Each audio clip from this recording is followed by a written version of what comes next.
నమస్తే, welcome to our channel. నేను పద్మిని. ప్రస్తుతంతో పాటు హిందూ జనశక్తి ప్రెసిడెంట్ లలిత్ కుమార్ గారు ఉన్నారు. మాట్లాడదాం. లలిత్ గారు నమస్తే అండి. నమస్కారం అండి. మరొకసారి మీ సమయాన్ని ఇచ్చినందుకు కృతజ్ఞతలండి. ఈ మధ్య మరి ఇప్పుడు బాగా ట్రెండింగ్, బాగా ఎంటర్టైనింగ్ విషయం ఏదైనా ఉందంటే పాలిటిక్స్. డెఫినెట్ గా ఎలక్షన్స్. ఆ మూడ్ మామూలుగా లేదు, ఆ హీట్ మామూలుగా లేదు. ఎట్లా ఎంజాయ్ చేస్తున్నారా? Not well. ఎందుకంటే పెద్ద అంటే పాలిటిక్స్ పెద్ద ఇంట్రెస్ట్ లేదా? మరి అడగచ్చా నేను ఈ ప్రశ్నలు? నాకు ఇంట్రెస్ట్ ఉందా లేదా అనేది పక్కన పెడితే everyone is connected with politics అండి భారతదేశంలో. ఎందుకంటే మన రూల్ చేస్తుంది వాళ్ళే, మన ఏడిపిస్తుంది వాళ్ళే. కాబట్టి ఎవరు దాని నుంచి తప్పించుకునే అవకాశం లేదు. కాబట్టి సమాధానం చెప్పడానికి ఎటువంటి అభ్యంతరం లేదు. సో ప్రిడిక్షన్ చెప్పండి సమాధానంతో పాటు. ఎట్లా సెంట్రల్ లో ఎవరు వస్తారు అనేది మీ అంచనా, ఎవరు రావాలి అనేది మీ కోరిక? రావాలి అని అయితే 100% మోడీ గారి గురించి ఉంటుందండి. No option. అసలు సమీప భవిష్యత్తులో లేదు. వచ్చేది ఎవరు అంటే మాత్రం 100% కాదు, 500%, 1000% చెప్తున్నా. और एक बार मोदी की सरकार. సూపర్. అయితే కోరిక, సంకల్పం రెండు ఒకటే. రైట్.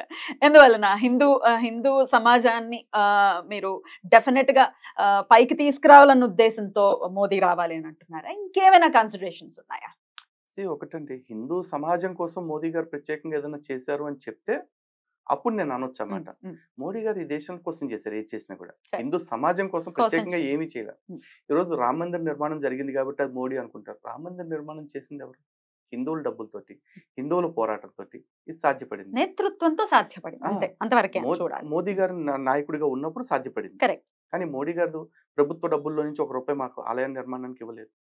మోదీ గారు ఇవ్వాలని కూడా మేము కోరుకోలేదు. ఎందుకంటే నరేంద్ర మోదీ గారు లాంటి వ్యక్తి ప్రధానమంత్రి స్థాయిలో ఉండి ఆ ప్రారంభోత్సవానికి వచ్చారు. అదే మాకు అన్నిటికంటే గొప్ప అదృష్టం. అంతే. ఆ తర్వాత ముస్లింల రక్షణ కోసం ఆయన చాలా చేశారు. అంటే ట్రిపుల్ తలాక్ తీసేయటం కావచ్చు, లేకపోతే కొన్ని చట్టాలు కావచ్చు చేయటం చేశారు. అలాగే మైనార్టీల రక్షణ కోసం అని చెప్పేసి ఇంకెన్నో చట్టాలు చేశారు. కానీ మతపరంగా హిందువుల కోసం ఫలానా అని చెప్పేసి ఏం చేయలేదే. ఆర్టికల్ 370 రద్దు చేశారు. అది దేశం మొత్తానికి క్షేమకరం. అంతే. అది ఒక్క హిందువులకే కాదు. మోదీ గారు ఏ రోజు కూడా మత నాయకుడిగా ఎప్పుడు ప్రవర్తించలేదు. ఆయన లోక నాయకుడిగానే ప్రవర్తించారు. ఆయన విశ్వనాయకుడు ఎప్పటికీ. డెఫినెట్లీ. అయితే కనపడటం మాత్రం, లేకపోతే ఆయన ప్రొజెక్ట్ చేసే విధానం మాత్రం చూస్తే అంత హడావిడిగా మొత్తం గుడంతా నిర్మాణం అవ్వకుండా చేసేశారు అంటే ఎలక్షన్స్ ని దృష్టిలో పెట్టుకుని మాత్రమే చేశారు అని చెప్పేవాళ్ళు డెఫినెట్ గా అట్లా మాట్లాడే వర్గం ఖచ్చితంగా ఉంది. ఏదైనా end of the day everything is politics అండి. పాలిటిక్స్ లో రాజకీయ పార్టీలన్నీ ఏం చేస్తా ఉంటాయి, ప్రత్యర్థిని గెలవటం కోసం రాజకీయాలు చేస్తూ ఉంటాయి. ఇప్పుడు మోదీ గారిని గెలవటానికి వాళ్ళ దగ్గర ఉన్న ఏకైక అస్త్రం ఏంటంటే హిందుత్వ ఇమేజ్ ఆపాదించడం. కానీ యాక్చువల్లీ వీళ్ళందరికీ అర్థం కానిది ఏంటి అంటే ఆయన్ని ఎంత స్ట్రాంగ్ గా వీళ్ళు హిందుత్వవాది అని ప్రచారం చేస్తారో ఆయనకి అది అంత బలం అవుతుంది. అది బలహీనత అవ్వదు ఎప్పటికీ కూడా. ఎందుకంటే ఈ దేశపు మెజారిటీలు 70% ఉంది హిందువులు. హిందువుల్లో కనుక నిజంగా మోదీ హిందుత్వం కోసం మాత్రమే పనిచేస్తున్నారనే కాన్ఫిడెన్స్ బిల్డ్ చేస్తే సర్వనాశనం వైపు అడుగు తినేది వాళ్లే. మోదీ గారికి ఏమి ఎంట్రికి వాసంత నష్టం కూడా లేదు. ఖచ్చితంగా. రైట్ అండి. డెఫినెట్ గా అయితే రావాలి అనుకునేది వచ్చేది మాత్రం ఒకళ్ళే. ఔర్ ఎక్ బార్ మోదీ సర్కార్. Okay, right. అంతే హీట్ మళ్ళీ ఆంధ్రప్రదేశ్ ఎన్నికల్లో కూడా ఉంది ఖచ్చితంగా. కూటమిలో ఉన్నాయి, సింగిల్ గా వచ్చే వాళ్ళు ఉన్నారు. ఎట్లా ఎవరు వస్తారు అనేది మీ అంచనా? ఆంధ్రప్రదేశ్ కూడా అసలు వెరీ క్లియర్ మ్యాండేట్ అండి. ఈసారి కూటమి, భారతీయ జనతా పార్టీ మద్దతు తోటి పోటీ చేస్తున్న తెలుగుదేశం జనసేన కూటమికి అధికారం ఈసారి వస్తుందా? 100% వస్తుంది. కానీ కొంతమంది అనేది ఏంటంటే చాలా స్ట్రాంగ్ గా చెప్పేది, మరి అది ఎట్లా చూడొచ్చో తెలియదు, మేకపోతే గాంభీర్యం అనుకోవచ్చో తెలియదు. ఖచ్చితంగా వచ్చేది ఇంకో పార్టీనే వస్తుంది, వైసీపీనే వస్తుంది. కాకపోతే కొన్ని సీట్లు తగ్గుతాయేమో గానీ వచ్చేది మాత్రం వైసీపీనే అని కొంతమంది అంటున్నారు. కేపాల్ గారు అయితే ఆల్రెడీ ప్రమాణ స్వీకారానికి డేట్ కూడా పెట్టేసుకున్నారండి. ఆయనదేముంది అనుకోవటానికి. ఇప్పుడు ఎవరో కూడా నేను ఓడిపోతానని రాజకీయాల్లోకి రాడు కదా. కేపాల్ కూడా నెక్స్ట్ ముఖ్యమంత్రి ఆయన ఒకసారి ప్రధానమంత్రి స్థాయిలో కూడా మాట్లాడారు. ఆయన కాన్ఫిడెన్స్ లెవెల్స్ ఎట్లా ఉన్నాయంటే, పవన్ కళ్యాణ్ నువ్వు నా పార్టీలోకి రా, నిన్ను ముఖ్యమంత్రిని చేస్తా, నేను కావాలంటే ప్రధానమంత్రి అయిపోతా అని చెప్పేసి అన్నాడు ఆయన. అట్లాంటిది వీళ్ళు అనుకోవటంలో పెద్ద తప్పేముందండి. ఎవరికళ్ళు అట్లాగే అనుకుంటారు. అంత అమాయకంగా ఎలా మాట్లాడుతున్నారండి కే పాల్ గారు? అంటే అది అమాయకమా లేకపోతే ఇంకేమైనా ఇబ్బంది? అమాయకత్వం మనం ఎందుకు అనుకోలేండి. ఆయన పార్టీ మీద ఆయనకున్న కాన్ఫిడెన్స్ కావచ్చు బహుశా. ఇప్పుడు వైసీపీ వాళ్ళు అంటున్నారు కదా మేమే గెలుస్తామని చెప్పేసి. అట్లాగే కేఏ పాల్ తో కంపారిజన్. కంపారిజన్ కాదని చెప్తున్నా. అంటే రాజకీయాల్లో ఎవరి కాన్ఫిడెన్స్ వాళ్ళకి ఉంటుంది. K A Paul confidence K A Paul అయితే, వైసీపీ కాన్ఫిడెన్స్ వైసీపీది, టీడీపీ జనసేన కాన్ఫిడెన్స్ వాళ్ళది. రైట్. అయితే ఇంత so end of the day నేను ఒకటి చెప్తానండి. మోదీ పర్సన్ బియాండ్ ఇమేజ్ ఒక ఆయన ఉన్నారు. ఆయన ఎటు నిలబడితే విజయం అటే ఉంటుంది. ఎందుకంటే ఆయన అవతార పురుషుడు, డౌటే లేదు. మోడీ ఎటుంటే గెలుపట్టే. Simple logic. ఓకే. అయితే ఈ కూటమి ఏర్పడిన తర్వాత వినిపించేటటువంటి మాట సింహం సింగిల్ గా వస్తుంది అనే సినిమా డైలాగ్ వినిపిస్తూ ఉంటుంది అటు పక్క నుంచి. ఓకే. సమ్ టైమ్స్ దొంగలు కూడా సింగిల్ గా వస్తుంటారు నైట్ టైం దోచుకోవటానికి. వాళ్ళని గ్యాంగ్ బ్యాంగ్ రాదు కదా. కానీ దొంగను పట్టుకోవడానికి పోలీసులు మరి పెద్ద పెట్రోలింగ్ వ్యాన్ వేసుకుని ఒక 5-10 మంది వస్తా ఉంటారు. తప్పదు. బాబాయ్. Just it's comparison. రైట్. మీకు టాపిక్ ముందు చెప్పలేదు కానీ పంచలేంటండి ఇలా పేరుస్తున్నారు. జనరల్ గా చెప్తున్నాను, జరిగేది అదే కదా బయట. సింహం సింగిల్ గా వస్తుంది అనేది సినిమా డైలాగ్ బాగుంది. బట్ సింగిల్ గా వచ్చే ప్రతిదీ సింహం అనుకుంటుంటే ప్రాబ్లం. రైట్ అండి. ఇక ఇక్కడ ఇందాక నేను అన్నాను, మాధవీలత గారు ఒక ఖచ్చితంగా ఒక సెన్సేషన్ ని క్రియేట్ చేశారా అని అనిపిస్తుంది. డెఫినెట్ గా కొంత నెగటివిటీని కూడా ఆవిడ తెచ్చుకున్నారు. బికాస్ ఆఫ్ విరించి అనుకోవచ్చు, లేకపోతే రకరకాల ఆస్పెక్ట్స్ ఉన్నాయి. పాజిటివిటీ కూడా డెఫినెట్ గా ఉంది. డెఫినెట్ గా పాలిటిక్స్ లోకి ఎంటర్ అవ్వడం ఆవిడ కూడా క్లియర్ గా చెప్పారు. ఇంటర్వ్యూస్ ఇచ్చిన చాలా మంది అడిగినటువంటి ప్రశ్నల్లో మీరు పాలిటిక్స్ కోసమే కదా ఇలా అని అంటే, డెఫినెట్ గా నేను సీట్ ని ఎక్స్పెక్ట్ చేస్తున్నా అని చెప్పారు. అయినప్పటికీ పాలిటిక్స్ లోకి వెళ్ళడానికో సీట్ కోసము ఈ హిందుత్వాన్ని వాడుకుని వస్తున్నారు అని చెప్పి మాట్లాడటం, ఇవన్నీ ఎట్లా చూస్తారు? మాధవీలత గారు సెన్సేషన్ ఇప్పటికి క్రియేట్ చేశారంటే, yes, it is a sensation. More than a sensation, she created a buzz. Definitely old city గురించి ఈ దేశం మొత్తం చూస్తుంది ఈ రోజున. అంత ధైర్యంగా కూడా మాట్లాడారు ఆవిడే. ఎందుకంటే డబ్బు ఉండటం ఒక్కటేనో లేకపోతే ఇంకొకటో రాజకీయాలకి అంటే ఎదుగుదలకు కారణం కాదు.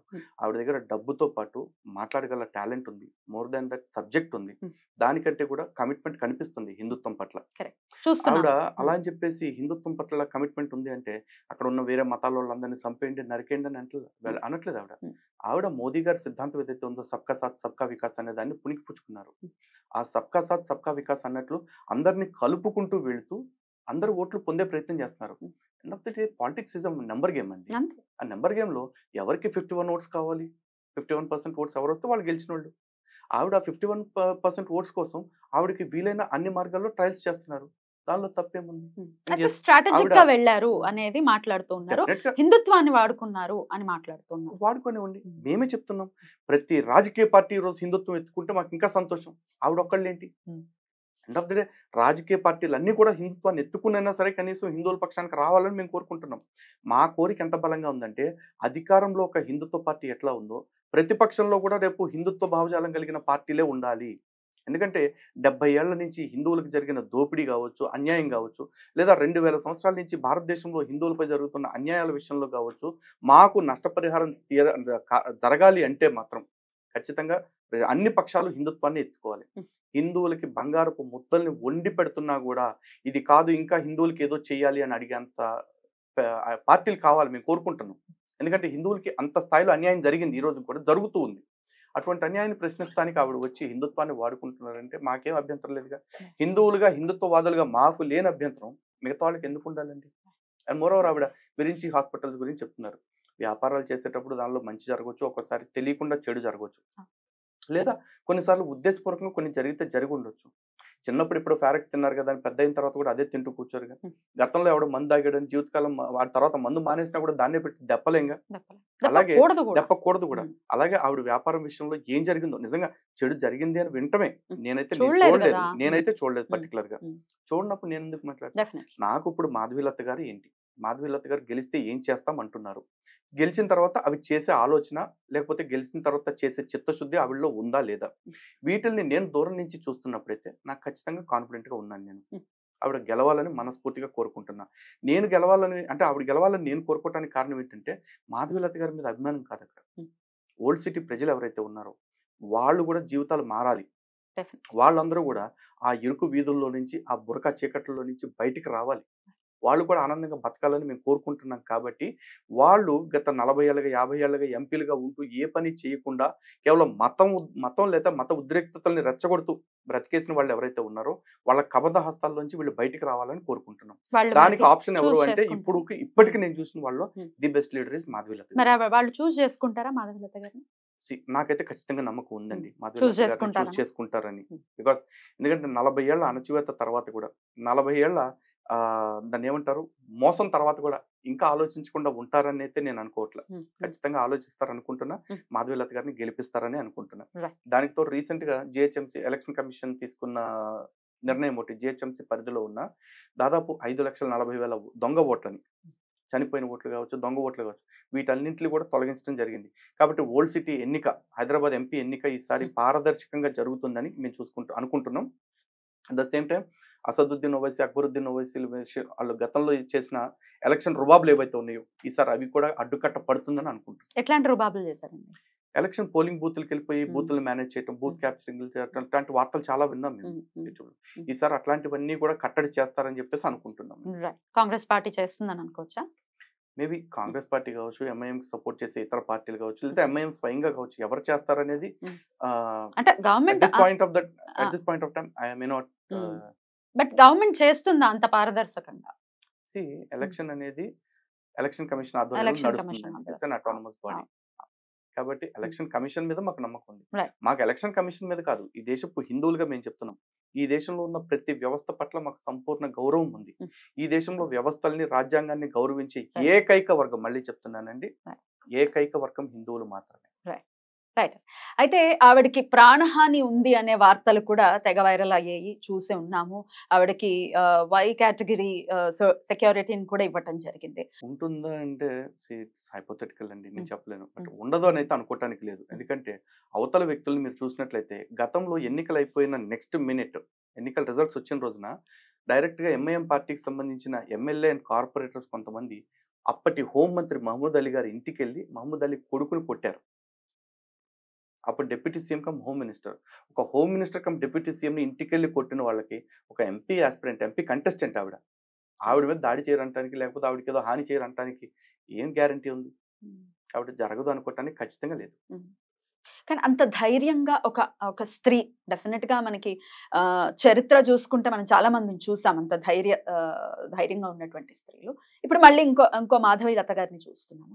అంత ధైర్యంగా మాట్లాడుతున్న తీరుని ఎలా చూడొచ్చు? ఫస్ట్లీ ఇక్కడ ఒకటండి, అంత ధైర్యంగా మాట్లాడుతున్న స్త్రీ అంటే స్త్రీకి అందరికంటే ఎక్కువ ధైర్యం. గతంలో కూడా మాట్లాడుకున్నాం మనం, ఒక బిడ్డని కనాలంటే ప్రాణం, మళ్ళీ జన్మను పొందటం, అలాంటి దానికి సిద్ధపడుతున్నాడు స్త్రీలు. అంతేకాదు సీతమ్మ తల్లిని చూసుకుంటే, రాముడైనా సరే సీతమ్మ లేనంత కాలం తమ్ముడు పక్కనుండగా, వానరులందరూ పక్కనుండగా జీవించాడు. కానీ ఎవరూ లేకపోయినా సరే రాముడు వస్తాడన్న నమ్మకంతో ఒంటరిగా తల్లి రాక్షసుల మధ్య బ్రతికింది. ఆడవాళ్ళ ధైర్యానికి అసలు మనం సర్టిఫికెట్ ఇచ్చేది ఎందుకంటే మహిషాసుర మర్దిని అమ్మవారు ఎవరు కదా. ఈ రోజున మరొక ఆదిశక్తి అవతారం కింద చూస్తాను ఏ స్త్రీమూర్తినైనా సరే. అలాంటి పరిస్థితుల్లో ఇప్పుడు ఓల్డ్ సిటీలో ఒక అసురుడి మీద పోటీ చేస్తున్నారు ఆవిడ అంటే ఖచ్చితంగా ఆవిడ కూడా ఆదిశక్తి స్వరూపమే. డెఫినెట్లీ విన్ అవ్వాలని మనస్ఫూర్తిగా కోరుకుంటున్నాం. మరొకసారి మీ సమయాన్ని ఇచ్చినందుకు చాలా చాలా కృతజ్ఞతలండి. ఇలాగే మీరు వెళ్తున్నటువంటి ఈ జర్నీలో ఎన్నో ఆటుపోటలు ఉన్నప్పటికీ రామరక్ష ఎల్లప్పటికీ మీ మీద ఉండాలని మనస్ఫూర్తిగా కోరుకుంటూ thank you so much sir. నమస్తే.